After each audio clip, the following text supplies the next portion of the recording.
हाँ बोल। તમે કીધું કે જ્યારે મીમાંસકો અને લૌકિક લોકો એવું માને છે કે વેદ છે એ પ્રમાણિત કર્યું છે એ લોકો માને બી છે, તો ઈશ્વરાદિ લૌકિક પ્રમાણ પર નિર્ભર ન રહીને અલૌકિક પ્રમાણ ઉપર કઈ રીતે, જ્યારે બેયના પ્રમાણ તો સેમ જ છે શ્રુતિ?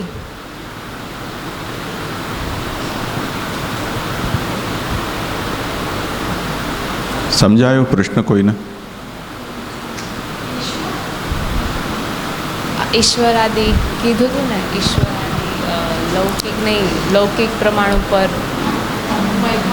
હા, ઈશ્વરાદિ લૌકિક પ્રમાણ ઉપર નહીં પરંતુ અલૌકિક પ્રમાણ ઉપર જ હોય છે આધાર.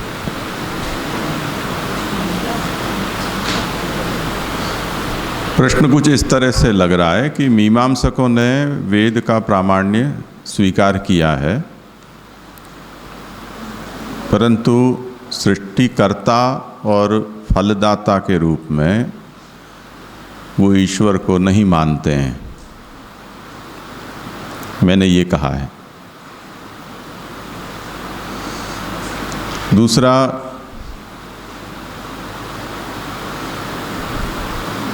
ईश्वर का ज्ञान जैसे प्रमाण बल और प्रमेय बल दोनों से किसी वस्तु का ज्ञान होता है। प्रमाण बल से ज्ञान होने का मतलब ये है कि कोई वस्तु हमें वेदादि शास्त्रों के प्रमाण से हमें समझ में आए, ये तो प्रमाण बल से उसका ज्ञान होना कहा जाता है। तो और प्रमेय बल से ज्ञान का मतलब है प्रमाणों से हमें वो समझ में ना आए, पर वस्तु अपने सामर्थ्य से ही हमें अपना ज्ञान कराए, जिसके लिए मैंने दृष्टांत दिया था अकबर और श्री गोसाई जी का, कि साहब कैसे मिले, तो जैसे हम तुम मिले। ये प्रमेय बल से हुआ। अब प्रश्न क्या है ये बोलो। तो લૌકિક અને એટલે જે નાસ્તિક છે અને જે ઈશ્વરમાં માનવાવાળા છે એ વેદને અલગ અલગ કોન્ટેક્સ્ટથી જોવે છે. नास्तिक और वेद को प्रमाण मानने वाली ये तो दोनों ही अलग हैं मत विचार. શ્રુતિ તો એક જ છે. हाँ, શ્રુતિ તો એક જ છે ને, પ્રમાણિત છે જે શ્રુતિ એ તો એક જ છે. देखो ऐसा है कि प्रमाण के रूप में हम किसको माने या किसको न माने, ये तो हर मत की अपनी ज़रूरत होती है, उसके हिसाब से वो तय करते हैं. जैसे हिंदुस्तान ये कहता है कि अरुणाचल प्रदेश को हम अपना हिंदुस्तान का हिस्सा मानते हैं, चीन ये कहता है कि नहीं वो हमारा हिस्सा है. अब गिलगिट बाल्टिस्तान है, उसको पाकिस्तान कहता है कि वो हमारा है, हिंदुस्तान कहता है कि पाकिस्तान का नहीं है, हिंदुस्तान का है. कौन सा किसका क्या है उसका निर्णय कैसे हो सकता है? अब कोई ये कहता है कि नहीं जिस समय शिमला एग्रीमेंट हुआ था या मैकमोहन लाइन जब तय की गई थी तब ये हुआ था, तब आपके प्रधानमंत्री ने इस तरह से माना था. अब अभी जो सरकार है वो ये कहेगी कि हम उसकी बात नहीं मानते, हम मैकमोहन लाइन और शिमला एग्रीमेंट के टाइम को हम क्यों सोचें, हम उससे पहले सोचते हैं जब अखंड भारत था, कि जब पाकिस्तान ही नहीं था, पाकिस्तान भी हमारा हिस्सा है, गिलगिट बाल्टिस्तान की बात तो बाद में रही. तो हम इस तरह से सोचते हैं, तो कैसे तय होगा? तो प्रमाण के विषय में या हायर ऑथोरिटी इस बात का निर्णय देने वाली, जब दोनों देश या तीनों देश किसी एक को सर्वोपरि सत्ता के रूप में माने और उसके निर्णय को शिरोधार्य करे, तब तो कोई निर्णय हो सकता है, नहीं तो तू में ही रहती है. इसलिए थोड़े थोड़े समय पे दोनों देशों के अधिकारियों की मीटिंग होती है, चाय नाश्ता केम छो मजामा होता है, फिर वापस अगली तारीख देकर और अपने अपने घर चले जाते हैं। मीटिंग चलती रहती है, संवाद चलता रहता है, निर्णय कुछ करना भी नहीं है, वो दोनों को पता है। पर अखबार में वो लाइन आती रहनी चाहिए दोनों देशों के सामने कि हम कुछ कर रहे हैं, वरना जनता हल्ला मचाती है। तो कुछ बातें हैं वो जनता के लिए की जाती हैं, निर्णय के लिए नहीं की जाती हैं। तो तार्किक जो है या चारवाक है, तार्किक नहीं, चारवाक का ये मत है कि केवल प्रत्यक्ष से जो निर्णय होता हो उसी को हम मानेंगे। और ईश्वर क्योंकि आंखों से दिखलाई नहीं देता है, इसलिए ईश्वर को हम नहीं मानते। आत्मा आंखों से नहीं दिखलाई देती है, इसलिए आत्मा को नहीं मानते। ऐसे उस विषय में मीमांसकों से उनका कोई संवाद नहीं है। मीमांसक तो उनके बिल्कुल बाप मारे का वैर है चारवाक और मीमांसकों में, क्योंकि चारवाक ने वेद के प्रामाण्य को नहीं स्वीकार किया। उन्होंने वेद को, ब्राह्मणों ने लोगों को मूर्ख बनाने के लिए वेद पैदा कर दिए, ऐसा चारवाक कहते हैं। तो मीमांसक तो वेद के ऊपर न्योछावर हैं, और इतने न्योछावर हैं कि वेद ही प्रमाण है, पुराण वुराण सब बंकस बकवास है। इतने न्योछावर हैं वेद के ऊपर। वो उनका दूसरा एक्सट्रीम है। खैर वो चर्चा का विषय हमारा ये नहीं था।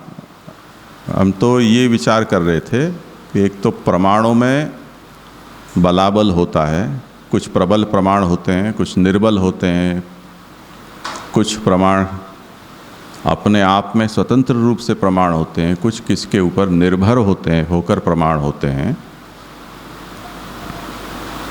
और वेद को मीमांसकों ने उसका निरंकुश प्रामाण्य स्वीकार किया, सिद्ध किया, और इसलिए उन्होंने प्रामाण्यवाद की चर्चा छेड़कर वेद के अतिरिक्त अन्य सभी प्रमाण हैं वो स्वतः प्रमाण नहीं है, परतः प्रमाण है। यानी उनको अपनी बात को साबित करने के लिए किसी और पर निर्भर रहना पड़ता है, ऐसा मीमांसकों ने साबित किया। केवल वेद ही एक वो शब्द राशि है जो अलौकिक है, ईश्वर की वाणी है या अपौरुषेय वाणी है, कि जिससे ईश्वर, आत्मा, लोक परलोक आदि की सिद्धि की जा सके। इसलिए वेद का प्रामाण्य स्वतः है। जैसे हाथ कंगन को आरसी क्या है, ऐसी एक मुहावरा है। हम अपना चेहरा अपने आप नहीं देख सकते हैं, इसलिए हमको आरसी चाहिए, पर हाथों को देखने के लिए आरसी की ज़रूरत नहीं होती है। उसको तो हम आँख उसके ऊपर रख सकते हैं। उसी तरह वेद जो है वो स्वयं ईश्वर की वाणी है, अलौकिक शब्द हैं, और अलौकिक विषय के निर्णय में वेद के अलावा हमारे पास और कोई साधन नहीं है, कोई प्रमाण नहीं है, और जो प्रमाण कहे जाते हैं उनकी गति अलौकिक विषयों तक पहुंचती नहीं है। इसलिए वेद के अलावा और कोई प्रमाण ईश्वर आदि के विषय में मान्य नहीं होते हैं। यतो वाचो निवर्तन्ते अप्राप्य मनसा सह, ऐसा कहा है। इसलिए ये कहने का मतलब था। आया समझ में? और कुछ विषय है? और किसी को कुछ? हाँ बोलो।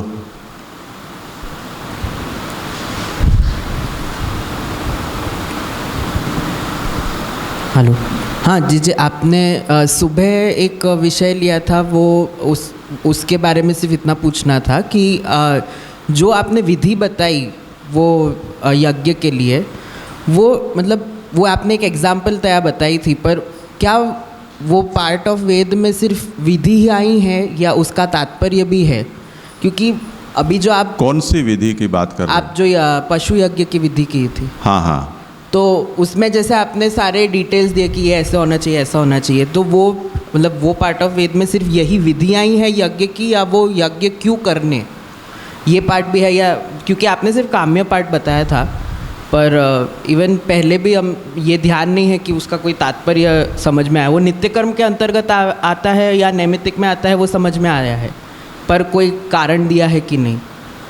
ये कारण तो अभी मैंने समझाया, और श्री महाप्रभु जी आगे और इसको स्पष्ट करेंगे कि वेद से क्या चाहते हैं भगवान। रूप प्रपंच में आसक्त बहिर्मुख जीवों को वेद रूप नाम प्रपंच के द्वारा भगवान अभिमुख करना चाहते हैं, अपनी ओर मोड़ना चाहते हैं, और उसके लिए यज्ञ नारायण का आराधन, इसलिए यज्ञ का निरूपण है। वो ये यज्ञ पंचविध होते हैं, प्रकृति विकृति रूप होते हैं, ये बात है। वेद ये सब बात नहीं कहता है, वो तो कह देता है, क्योंकि वो तो राजाज्ञा जैसी बात है। क्यों ये वेद को नहीं पूछा जा सकता है, समझ में आ जाए तो ठीक बात है।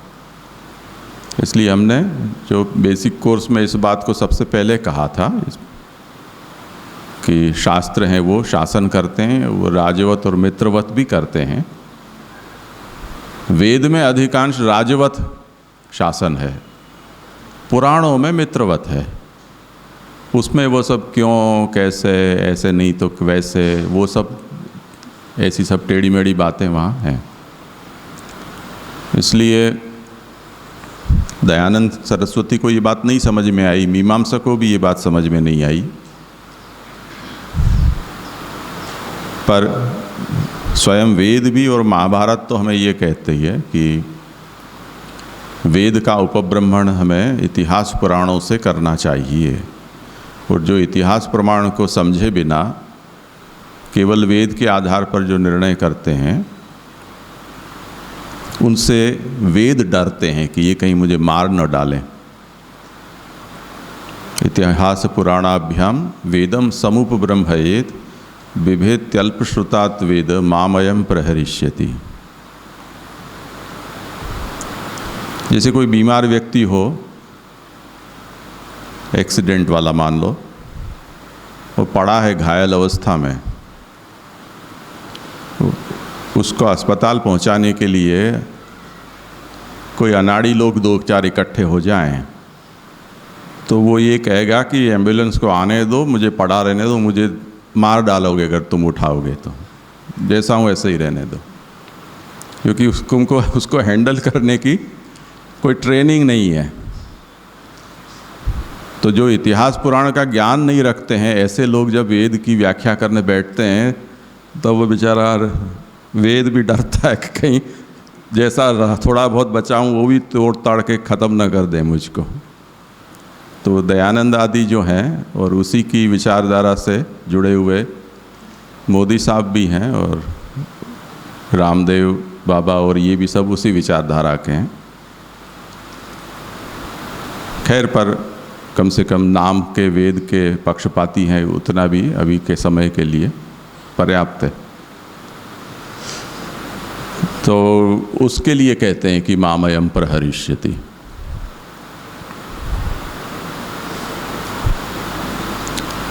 और कुछ थी? हाँ राजेश जी, ये जो हमने जो शास्त्रार्थ प्रकरण की अंतिम कारिका थी, प्रमाण बल आश्रित शास्त्रार्थ और प्रमेय बल के आश्रय से सर्वनिर्णय, तो ये कैसे समझ सकते हैं कि प्रमेय बल के आश्रय से मतलब मीन्स जैसे हम बात कर रहे हैं प्रमेय बल तो साक्षात ठाकुर जी की कृपा से, तो ये कैसे सेंस में समझ सकते हैं? मतलब वो लेंगे आगे, विषय आएगा वो तो। और वैसे ये तो पूरा विषय ग्रंथ के अंत में समझ में आने वाला है, क्योंकि ये तो महाप्रभु ने एक दृष्टि दे दी है।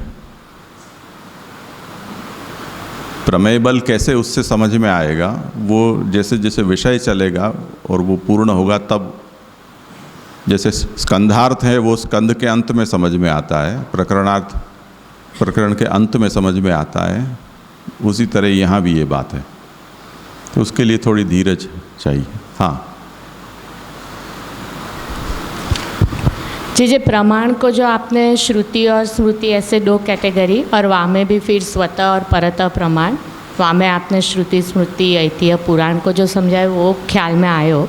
फिर जो परसेप्शन को समझायो कि the thing as it is और the thing as it appears, वहाँ में अपन ऐसे कह सके, क्योंकि ज़्यादा करके विषय भगवान की अनुभूति तो नहीं हो रही है, महाप्रभु जी समझाए फिर भी, तो क्योंकि मूलतः बुद्धि की वृत्ति राजसी है, या लिए जे ऐसे कह सके कि usually the thing as it appears, ऐसे अपन को अनुभूत होगा। अगर सात्विक है तब भी ब्रह्म ने जब अपने गुणधर्मों को वहाँ तिरोहित कर रखा है तो बुद्धि क्या कर लेगी? जो सत्प्रधान पांच भौतिक जड़ पदार्थ हैं वो जड़ ही दिखलाई देंगे, वो थोड़ी हमको चैतन्य दिखलाई देंगे। इसी तरह जो जीव हैं उसमें सात्विक हो जाने से आनंद धर्म थोड़ी हमें दिखलाई देगा। तो ब्रह्म ने जो अपने सामर्थ्य से, अपनी इच्छा से जो धर्मों को तिरोहित किया है, वो कितना ही शीर्षासन कर लो, कितने दंड बैठक पील लो, पर उससे वो धर्मों का तो ज्ञान या साक्षात्कार होना संभव नहीं है। उसको हम गुजराती में पोथी ना रींगणा कहते हैं, उस तरह से पुस्तक में ही लिखा हुआ है कि दिखलाई ये जड़ दे रही है, परंतु ये सच्चिदानंद स्वरूप ही है, ऐसा हमें समझना चाहिए। तो हमारी समझ के स्तर पर ये बात है, अनुभूति तो उस ज्ञान से नहीं होती है। इसलिए इसमें बुद्धि की अवस्था जो है वो इसमें हेल्पफुल नहीं होंगी। बाकी ये बात ठीक है कि जो पुस्तक में देख रहा हूँ वो पुस्तक ही है। इस रूप में अगर मुझे उसका ज्ञान होना है तो वो सात्विक बुद्धि होगी तो होगी, वो यथार्थ बोध है वो।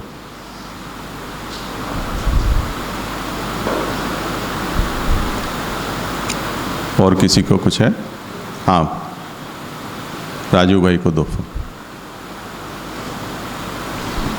हेलो। हाँ, तो ये फिर ब्रह्म ज्ञान के लिए सात्विक होना तो ज़रूरी रहेगा ना। फिर सात्विकता की आप बात करें कि सात्विकता जो है तो वो इतनी हेल्पफुल नहीं रहेगी, तो ब्रह्म ज्ञान के लिए सात्विक होना तो ज़रूरी है ना। वो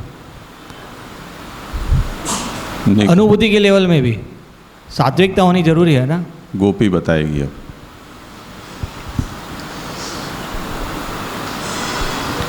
એટલે जैसे मैं जे ने जो समझाया वो समझी हूँ, वहाँ में जे ऐसे कह रहे हैं कि जब स्वयं प्रभु अपने गुण को तिरोहित कर रहे हैं तो वहाँ में अपनी बुद्धि को कोई कुछ कितना भी सामर्थ्य होएगा फिर भी प्रभु ही आविर्भूत नहीं करना चाह रहे हैं, तो it is not going to happen, ऐसे जे समझा रहे हैं।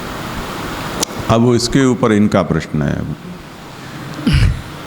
नहीं, वो तो ठीक है कि प्रभु तिरोहित करना चाहे तो कुछ भी ऊपर से नीचे गिरो तो कुछ नहीं होने वाला है, लेकिन प्रभु ने ऐसी मेथड जो बताई है कि मेरा ज्ञान आपको कैसे होएगा, तो उस मेथड में सात्विकता का भी इम्पोर्टेंट है ना।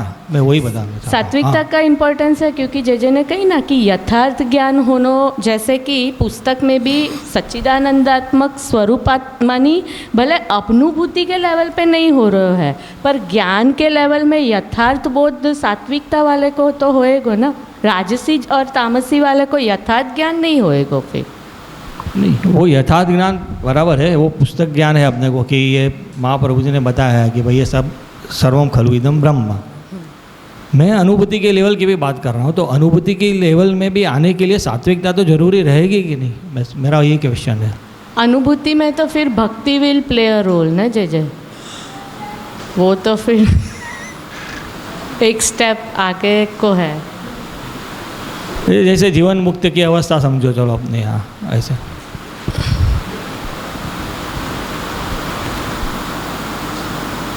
किसी को कहना हो इस प्रश्न पे, पीछे माइक पहुंचाओ।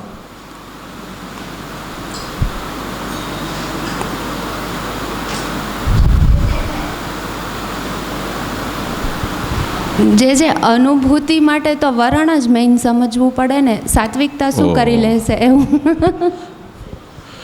तू डाल डाल में पात पात। हाँ ठीक है, और आगे लो। धन्यवाद, प्रणाम जी। राजू भाई के प्रश्न में मुझे ऐसा लग रहा है कि सात्विक गुण का रोल तो है, क्योंकि ये हम यदि किसी का नेचर तामस है तो तामस से वो राजस, और राजस से फिर सात्विक होके फिर वो गुणातीत या निर्गुण होगा, तो उसको अनुभव के लेवल पे वो ब्रह्म ज्ञान उसको स्फुट होगा, तो उसके लिए उसको सात्विकता की तो ज़रूरत। इस तरह से तो वो ये सात्विक गुण उसको हेल्पफुल है, लेकिन ये ज्ञान के लेवल पर है, अनुभूति के लेवल पर सात्विक निर्गुण हो जाएगा। तो इस तरह से इसको समझा जा सकता है, मुझे ऐसा लगता है। पाछड़ प्रणाम जी। हाँ, मैं भी यही सोच रही हूँ कि ये जो शाब्दिक ज्ञान जो हमको प्राप्त करना है कि ब्रह्म क्या है उसके विषय में वेद या ब्रह्मसूत्र कहीं से भी हमको शाब्दिक ज्ञान प्राप्त करना है, तो उसके लिए सात्विक बुद्धि चाहिए। वो उसको फिर अगर शाब्दिक ज्ञान होता है, फिर हमको ब्रह्म का पूरा शाब्दिक ज्ञान होगा, तो फिर उसके बाद हमें अनुभूति के लेवल पे ब्रह्म का मतलब सभी जगह पे हमको ब्रह्म को देखना है, वो ज्ञान हमको चाहिए। उसको ब्रह्म भाव अगर बोले तो वो उसके लिए तो ब्रह्म जैसे जिन्हें बताया कि धर्म जो प्रभु ने तिरोहित किए हैं वो आविर्भूत वो करेंगे तो अभी हमको वो दिखाई देंगे। तो ब्रह्म का जो उनके लेवल पे जो है रिस्पॉन्स, तो वो तो उनके प्रकट होने के बाद ही होगा, मगर जो शाब्दिक ज्ञान हमको प्राप्त करना है तो वो तो उसके लिए सात्विक बुद्धि चाहिए ही, क्योंकि राजसी अगर बुद्धि है तो आपकी, तो वो चंचलता की वजह से आपको यथार्थ ज्ञान नहीं होगा, और तामसी बुद्धि से तो आपकी बुद्धि से पर्दे वाली होगी, तो कुछ भी ज्ञान प्राप्त नहीं होगा। तो सात्विक बुद्धि तो चाहिए ही। फिर ज्ञान प्राप्त होने के बाद दूसरी अवस्था में वो ब्रह्म ज्ञान प्राप्त होता है, वहाँ पे अब अगर आप जाके बोलेंगे तो वो ब्रह्म पे डिपेंड है कि वो जब उनके धर्म आविर्भूत करे तभी हमको ये ज्ञान प्राप्त हो सकता है। ऐसे दो लेवल पे हम अगर सोचे तो ये सोच रही हूँ। वैसे गोपी का प्रश्न इस एस्पेक्ट पर नहीं था, इसलिए उसका मैंने समाधान उस तरह से किया था। राजू भाई का प्रश्न कुछ अलग है। तो सत्वात् संजायते ज्ञानम, बिना सत्व के तो ज्ञान हो नहीं सकता है। तो सात्विकता तो प्राथमिक आवश्यकता है उसकी, किसी भी विषय के ज्ञान में। ब्रह्म ज्ञान की बात तो आगे की रही, किसी भी विषय कोई भी ज्ञान, उसमें भी बुद्धि की सात्विक अवस्था होनी आवश्यक है। और जी ब्रह्म जो है उसका ज्ञान हम ये जानते हैं कि इन्होंने ये भले हम हंस दिए, पर बात तो वही है कि यमे वैश्ववृणुते तेन लभ्य। तो वो प्रमाण सहयोगी हो सकते हैं, पर प्रमाण के बल से ब्रह्म की अनुभूति या ब्रह्मात्मकता की स्फूर्ति होना तो संभव नहीं है जब तक ब्रह्म नहीं चाहता है। तो अंतिम नियामकता तो ब्रह्म की इच्छा की ही रहेगी। जी आपने ये मीमांसकों की जो बात की, तो उसमें मुझे ये जानना है कि ये मीमांसक जो वेद को प्रमाण मानते हैं वो कौन से, मतलब उसको विचारक ऐसे मत में हमें लेना है कि कोई परमत वाले जैसे नैयायिक है, ये वो मीमांसक की बात चल रही, ये परम प्रमाण मानते हैं वेद को, ये मुझे जानना है। मीमांसक से क्या लेना? मीमांसक मतलब जैमिनी ऋषि ने जो कर्म मीमांसा लिखी और उनके व्याख्याता जो भी हुए आगे जाकर, और विचार परंपरा जो चली, वो सब मीमांसक कहे जाते हैं। जैसे कुमारिल भट्ट है, प्रभाकर मिश्र है, मुरारी हैं, ये सब मुख्य रूप से 3 संप्रदाय हैं उसके विचारक के। और जिन्होंने पृथक रूप से उस पर विचार नहीं किया है, उन्होंने इन तीनों में से किसी का अनुसरण कर लिया है। तो जैसे मायावादी हैं, उन्होंने कुमारिल भट्ट के मत को यथावत स्वीकार लिया है, उन्होंने स्वतंत्र परिश्रम कर्म मीमांसा पर नहीं किया है। रामानुज श्री महाप्रभु जी हैं, वो प्रभाकर मिश्र के मत को पसंद करते हैं, पर महाप्रभु ने, हम जानते हैं कि कर्म मीमांसा पर स्वतंत्र अपने विचार रखे हैं, और यहाँ भी सर्वनिर्णय में भी वो विषय अभी चल ही रहा है। कर्म मीमांसा पर महाप्रभु का भाष्य भी है, कारिका भी है, तो उसमें प्रभाकर के जितने मत हैं उनमें जहाँ जहाँ भी साम्य है, उसके अलावा जो महाप्रभु का स्वतंत्र मत है वो हमें यहाँ से जानने मिलता है। પ્રણામ દીદી. તો આ જૈમિનીનો વિચાર છે કે જે ભગવાન કર્મફળ નથી આપતા પણ કર્મથી કર્મનું ફળ મળે છે, એ જૈમિનીનો મત છે કે એમના अनुयायीઓનો છે? नहीं, जैमिनी का ही मत है। वो भी ऐसा मानता है हाँ, कि प्रभाकर भट्ट ने ऐसा सब वो पीछे वाले सब आए ने करे हैं। जैमिनी ही ये कहते हैं। इसलिए व्यास और जैमिनी इन दोनों में इसीलिए विरोध है। फलम अतः उपपत्ते, वहाँ ब्रह्मसूत्र में व्यास जी ने जैमिनी के मत का खंडन करने के लिए ही वो सूत्र लिखा है कि जो फल है वो ब्रह्म से ही प्राप्त होता है, ईश्वर से ही प्राप्त होता है। कर्म या ज्ञान अपने बल से कोई फल प्रदान नहीं करते हैं। और जैमिनी ये कहते हैं कि नहीं, वो कर्म धर्म ही अपने आप में फल देते हैं, इसलिए फलदाता के रूप में ईश्वर को अलग से परिश्रम देने की ज़रूरत नहीं है। व्यास जैसे पढ़ाने वाले थे, फिर भी जैमिनी की बुद्धि हो गई। वो क्यों हुई, क्या हुई, उससे हमें मतलब नहीं है। जो मत है सो है।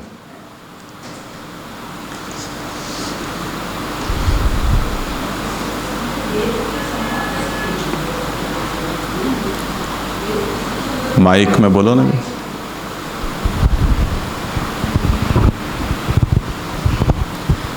फिर अपन जैमिनी को ऐसे वेद से संगत कैसे कह सकते हैं? मतलब ये तो बहुत बहिर्मुख बात हो गई ना कि कोई धर्म या कर्म फल देता है और ईश्वर फल नहीं देता है, तो ये तो वेद से सम्मत बात तो नहीं हुई। तो फिर हम उसको कैसे? नहीं, वो उसका उत्तर तो उनको देना चाहिए ना, वो देते हैं। वेद से सम्मत बात ऐसे है कि ये वेद में लिखा हुआ है कि अगर आप अग्निष्टोम यज्ञ करोगे तो सोम अपने स्वर्ग प्राप्त हो जाएगा, अगर कारीरी यज्ञ करे हुए तो बरसात आपको मिल जाएगी, अगर आप फलाना यज्ञ उस आहुति से दोगे तो पशु प्राप्ति हो जाएगी, आयुष्य वृद्धि हो जाएगी। तो वहाँ कहाँ लिखा है कि ईश्वर तुमको ये देगा फल? वहाँ कर्म से ही सीधे फल की प्राप्ति होने का वेद में विधान है। ये उनका उत्तर है। अब आप प्रश्न कर सकते हो, फिर वो उत्तर भी दे सकते हैं, चलता रहेगा, पर मत उनका ये है। अब आप ऐसे विधान शास्त्र में से खोज कर बता दोगे कि जहाँ ये बात आएगी कि ईश्वर ही सब कुछ फल देते हैं, तब उन वचनों की वो व्यवस्था बता देंगे कि ये जो वचन है वो टाइम पास है, केवल आपके मन का संतोष देने के लिए। क्योंकि कभी कभी ऐसा हो जाता है कि विधि आप कितनी भी सावधानी से करो, उसमें कुछ न कुछ चूक हो जाती है और उसके कारण आपको फल नहीं मिलता है। फिर आप वेद के ऊपर चढ़ बैठो कि हमने किया फिर भी क्यों नहीं मिला फल। तो फिर आपको मन का समाधान करने के लिए कहीं ये लिख दिया जाता है कि भगवान की इच्छा नहीं होगी।